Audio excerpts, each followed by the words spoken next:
going to go over the LogikVolumeWand and the LogikBarProfiler features, how they work, what they show, the interface behind them, and keyboard shortcuts. I'm going to keep it brief on those aspects, and then I'm going to go into how to use them together to trade. So I'm first going to go into the bar profiler. I already have it on the chart just with the default settings. You can see it up here with this little button up here that shows you the current mode that it's in. Right now it's in normal mode, which means that it's just going to show the bars as they are, unadulterated with any special plot overload or overlay on the chart. If you hold Control Alt and Space, this is all in a manual, you start to cycle through the different options there are. Okay.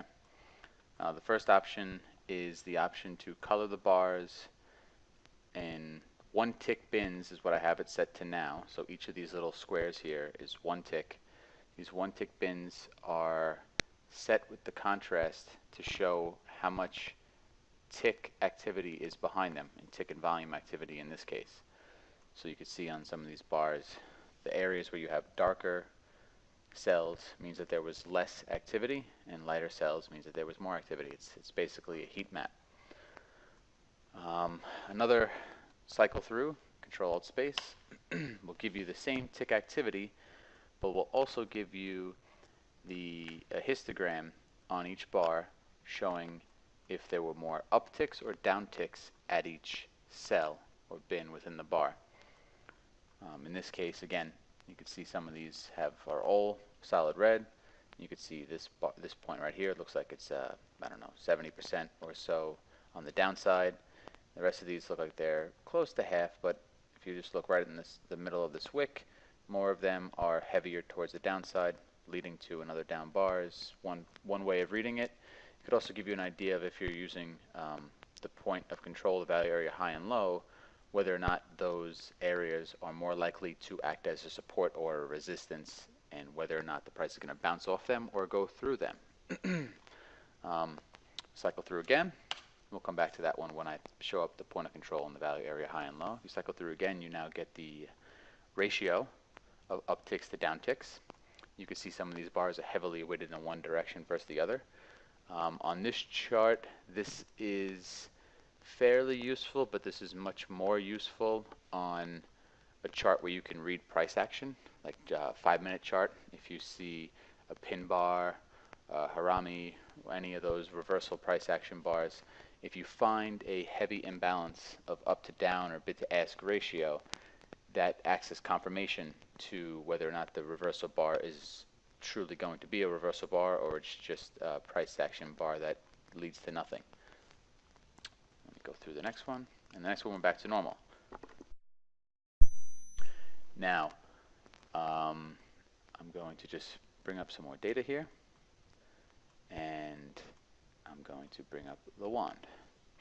And the wand is a volume profiling tool that you can draw a region around the price that you want to view and analyze. You could draw as many of these boxes as you'd like, leave them up. There's a lot of features behind them. I'm just going to start simple. Let me just draw one. I'll just right there over nothing. And you can see also the bar profiler in the background is still going up and down, and it's still on the back, which is a little bit difficult to interact with these two at the same time. So you just hit Control R, and that disables that mouse over there. Okay. And one thing I didn't go into the mouse overs was how to show the profile of the bar and a few other options that just give you more specifics about each bar. But we'll get to that at a later point.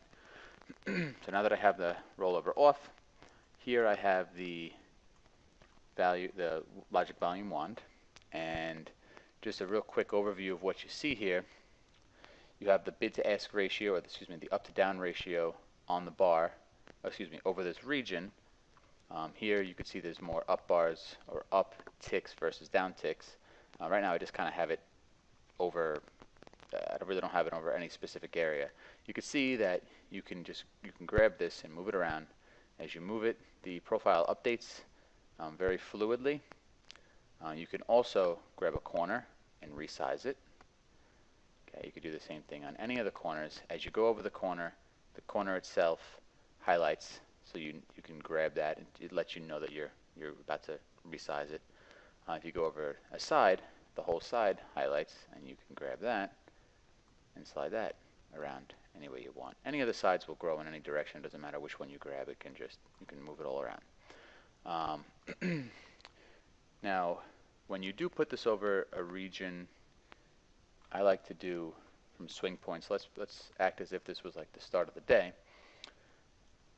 I will put this over from a swing point low. Let's just start right here. And what I'll do is I'll put this over the first swing. I'll take the reversal bar up, and then I'll go to the next reversal bar down. Now, just to make this easier to see and only show what I care about for this demonstration, I'm going to put the value area all the way to the right.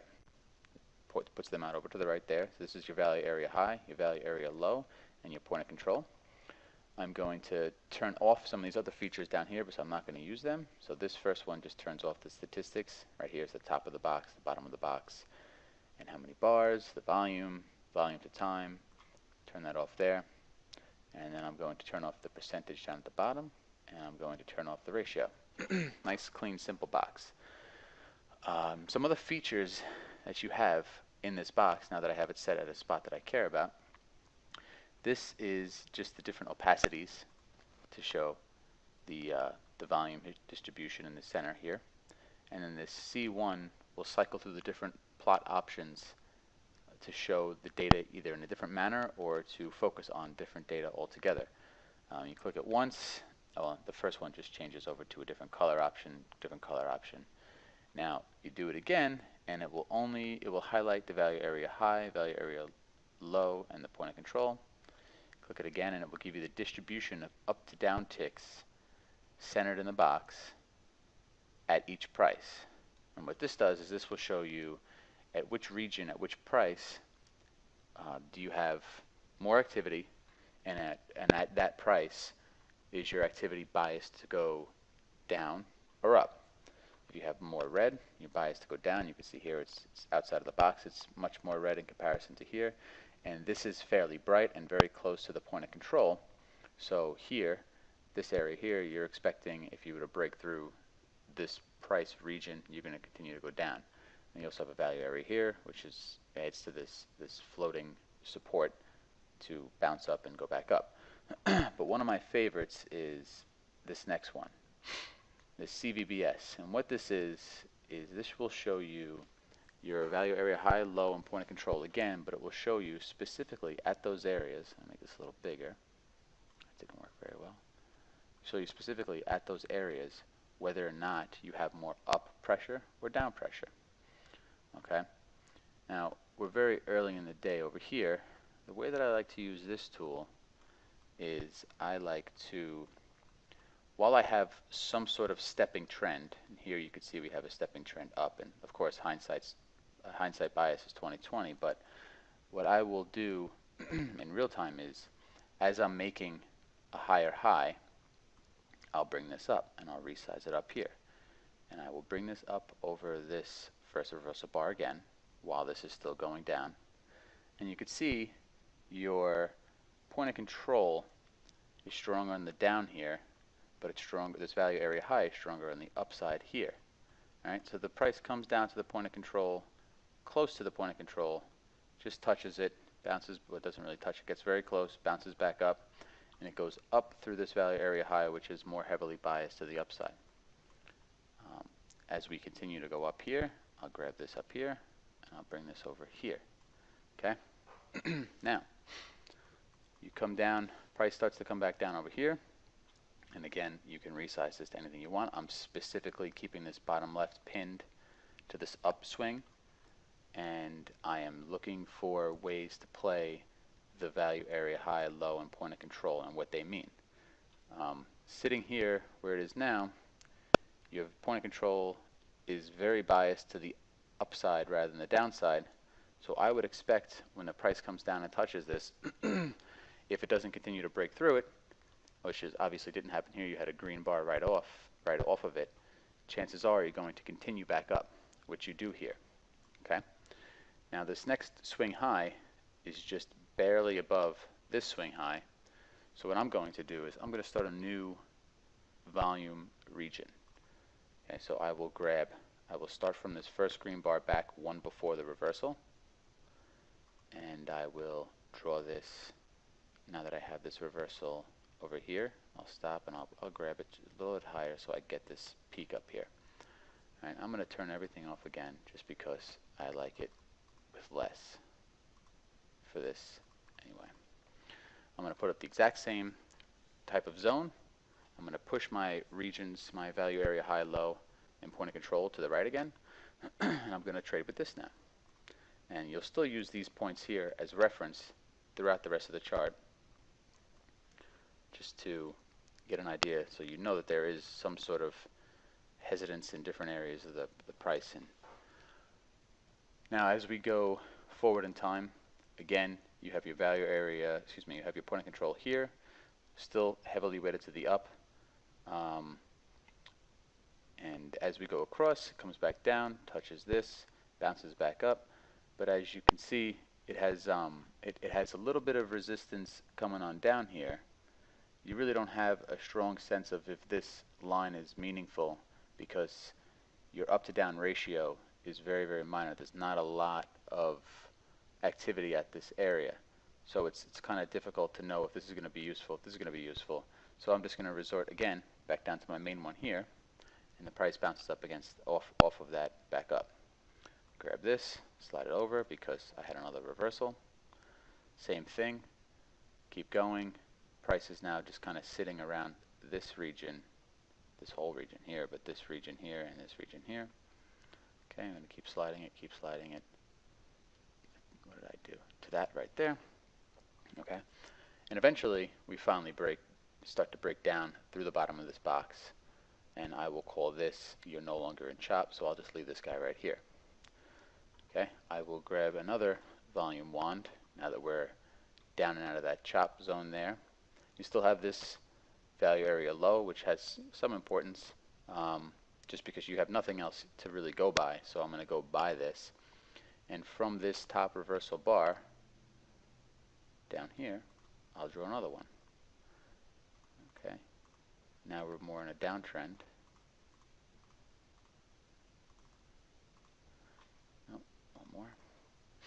Okay, now at this point, you got a lot of lines over here. These are just, again, floating support and resistance line. But at this point now, here's your point of control, more heavily weighted to the downside. And now you have a confluence of value areas and point of controls right here in this region. So when this price comes up against it, it doesn't really have much of a chance to go too far to the up. You got your heavily weighted value area of point of control on the south. You have many other point of control and value areas here for resistance. Price bounces down. As we go, again, I'm going to continue to drag this down to the first reversal bar. Again, here you're getting even more confluence of value areas, and you're getting even more of a downward push in this area. Excuse me. And the price again bounces back up, comes back down. You're hanging around this. If you notice, when I went from here to here, you're kind of hanging around this lower point, and you're not even getting close at all to this point of control. Come back down here. I always go to the first reversal bar. Okay, come back down there. And look at this. The price goes up, just kisses again this point of control here, continues to go down. You're making lower lows, which is why I'm still keeping this one big box. I'm not going sideways. I'll bring this down here to the first reversal bar, and price has trouble around this value area low. And then we're on a new day. That's how I would draw these wand boxes around the day. Play the value areas, the point of control high and low as I have them here, mainly showing, whenever you come to support and resistance, which is what point of control, value area high and value area low are, you don't really know if you're going to break up through it or you're going to bounce off of it. Utilizing upticks to downticks on these points gives you a little bit more confidence of whether or not you're going to break up and go through or hit it and come flying back down. Okay, that's my interpretation of this. Now, where the bar profiler comes into this, for that I'm going to Control R and bring the mouse over back on for it. Okay, and I'm going to leave it so the price shows behind with no overlays, because again I like it to be clean, and this is just the way that I'm looking at it with this trading method. What I will do is I'll take reversal points and I'll push out, oh, too many clicks, I will push out the bars, the reversal bars, value area high, which is this guy, low, which is this guy, and point of control, which is this cyan guy in the middle. And again, don't want to do too many of these because you'll really begin to clutter up your chart. And now consider I didn't actually have, maybe I should just turn them off right now, but I didn't actually have all these other guys up when I came this far in the day. So let's get rid of them just for now. Where was I? Here. So now I'm stepping up. So what I'm going to do is I'm just going to put value area, I'm going to put the profile on each bar. Clicking too fast. Okay. So I had this first profile, first profile that I drew here on this reversal bar. I think it's that reversal bar. No, it's this reversal bar. The first green bar on the reversal. And then when the price came down, it just barely came to value area high and bounced back up. Same thing here. I drew this first reversal bar. Price came down, just touched this. And this worked even further and further throughout the day.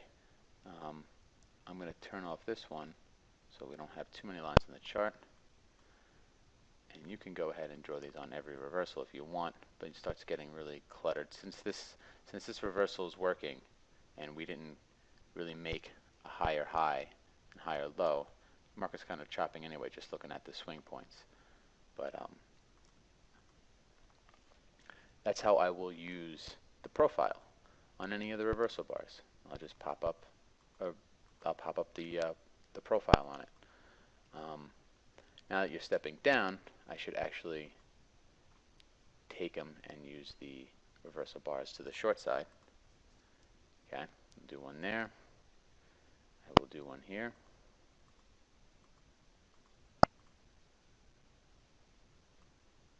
Now, as you can see, with using the profile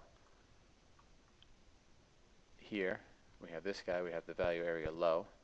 This acts as a very, very good resistance point here. Here you have your value area low and point of control, acts as a good resistance point there.